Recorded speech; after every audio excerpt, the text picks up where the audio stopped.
Pushup എങ്ങനെ ശരിയായ രീതിയിൽ ചെയ്യാം? പുഷപ്പ് ചെയ്യുമ്പോൾ ആളുകൾ പൊതുവായി വരുത്തുന്ന തെറ്റുകൾ ഒഴിവാക്കി കൃത്യമായി പ്രയോജനം ലഭിക്കുന്ന രീതിയിൽ പുഷപ്പ് എങ്ങനെ ചെയ്യാം? അതാണ് നമ്മൾ ഈ വീഡിയോയിൽ നോക്കാൻ പോകുന്നത്. വലിയ പ്രയാസമില്ലാതെ ആർക്കും പഠിക്കാവുന്ന പ്രധാന മസിലുകൾ മിക്കതും ഉൾപ്പെടുത്തിക്കൊണ്ടുള്ള വളരെ ഫേമസ് ആയിട്ടുള്ള ഒരു വ്യായാമ രീതിയാണല്ലോ പുഷപ്പ്. അപ്പോൾ പുഷപ്പ് പൊസിഷൻ അറിയാത്ത ഫിറ്റ്നസ്സിൽ താല്പര്യമുള്ള ആരും ഉണ്ടാവില്ല.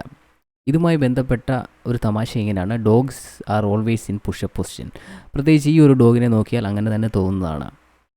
എന്നാൽ വളരെ സിമ്പിളായിട്ട് നമുക്ക് തോന്നുമെങ്കിലും ചില കാര്യങ്ങൾ നമ്മൾ ശ്രദ്ധിച്ച് ചെയ്തില്ലെങ്കിൽ ഗുണത്തേക്കാളേറെ ദോഷമാകുന്ന ഒരു വ്യായാമം കൂടെയാണിത്. പലതരത്തിലുള്ള പുഷപ്പുകൾ ഉണ്ടെങ്കിലും ഇതിൻ്റെ ബേസിക് പ്രിൻസിപ്പിൾസ് എന്ന് പറയുന്നത് സിമ്പിളായിട്ടുള്ള കുറച്ച് കാര്യങ്ങളാണ്. അത്രയും കാര്യങ്ങൾ കറക്റ്റായിട്ട് ചെയ്താൽ പിന്നെയുള്ള കാര്യങ്ങൾ എളുപ്പമാകുന്നതാണ്.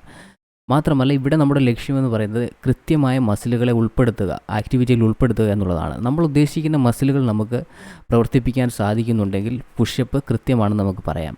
ഇപ്പോൾ ഏറ്റവും വ്യാപകമായ മിസ്റ്റേക്കുകൾ എന്തൊക്കെയാണെന്ന് നമുക്ക് നോക്കാം. ഒന്നാമത്തേത് നോട്ട് ഡൂയിങ് പുഷപ്പ്.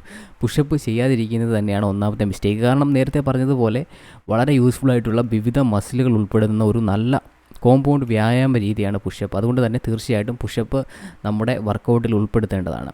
രണ്ടാമത്തേത് വളയുന്നു. പുഷപ്പ് ചെയ്യുന്ന സമയത്ത് നമ്മുടെ ശരീരം ഒരു സ്ട്രെയിറ്റ് ലൈനിലായിരിക്കണം. താഴേക്കോ മുകളിലേക്കോ ഒരു കാരണവശാലും വളയരുത്. ഇനി ചീറ്റിങ്. ഫുൾ മുകളിലേക്കും താഴേക്കും പോകാതെ ഇരിക്കുന്നത് തെറ്റാണ്. മുകളിലേക്ക് പോകുന്ന സമയത്ത് അവസാനം ഷോൾഡർ ലോക്ക് ആകുന്നത് വരെ മുകളിലേക്ക് നമ്മൾ പോകേണ്ടതാണ്. താഴേക്ക് വരുമ്പോഴും ഏറ്റവും താഴെ വരെ വരേണ്ടതാണ്. കൈകളുടെ പൊസിഷൻ സാധാരണ രീതിയിലുള്ള പുഷപ്പ് അല്ലാതെ ചില പ്രത്യേക മസിലുകൾ നമ്മൾ എക്സ്ട്രാ ലക്ഷ്യം വെക്കുമ്പോൾ കൈകൾ അല്ലെങ്കിൽ മുന്നോട്ടോ അല്ലെങ്കിൽ പുറകോട്ടോ വെക്കാറുണ്ട്. പക്ഷേ അങ്ങനെ അല്ലാതെ സാധാരണ പുഷപ്പ് ചെയ്യുന്ന സമയത്ത് കൈകൾ ഷോൾഡറിൻ്റെ അതേ ഒരു ലെവലിലായിരിക്കണം വരേണ്ടത്. കൈമുട്ടുകൾ രണ്ടു വശത്തേക്കും നിൽക്കുന്നത് തെറ്റായ രീതിയാണ്. തോളിൽ നിന്ന് മുട്ടിലേക്കുള്ള ഭാഗം പുറകിലേക്കുള്ള ഡയറക്ഷനിലാണ് നിൽക്കേണ്ടത്.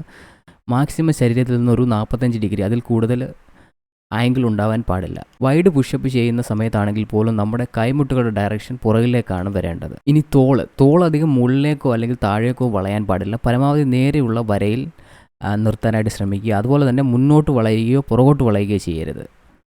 ഈ 4 ഡയറക്ഷനിലും വളയാതെ പരമാവധി നേരെ നിൽക്കുക എന്നുള്ളതാണ് നമ്മുടെ ലക്ഷ്യം. ശരിയായ രീതിയിൽ പുഷപ്പ് ചെയ്യുമ്പോൾ താഴേക്ക് വരുന്ന സമയത്ത് ഷോൾഡർ ബ്ലേഡുകൾ നടുഭാഗത്ത് ചുളിയുകയും മുകളിലേക്ക് പോകുമ്പോൾ അത് ഉയരുകയും ചെയ്യുന്നതാണ്. പുഷപ്പ് ചെയ്യുമ്പോൾ ശരീരം മുഴുവൻ ഒരു സ്ട്രെയിറ്റ് ലൈനിൽ വരണമെന്നുണ്ടെങ്കിൽ നമ്മുടെ ആബ്സ് ആൻഡ് ബട്ട് ഏരിയ നമ്മൾ ടൈറ്റായിട്ട് നിർത്തേണ്ടതാണ്. കൈവിരലുകളുടെ കൈപ്പത്തിയുടെ ദിശ മുന്നിലേക്കായിരിക്കണം.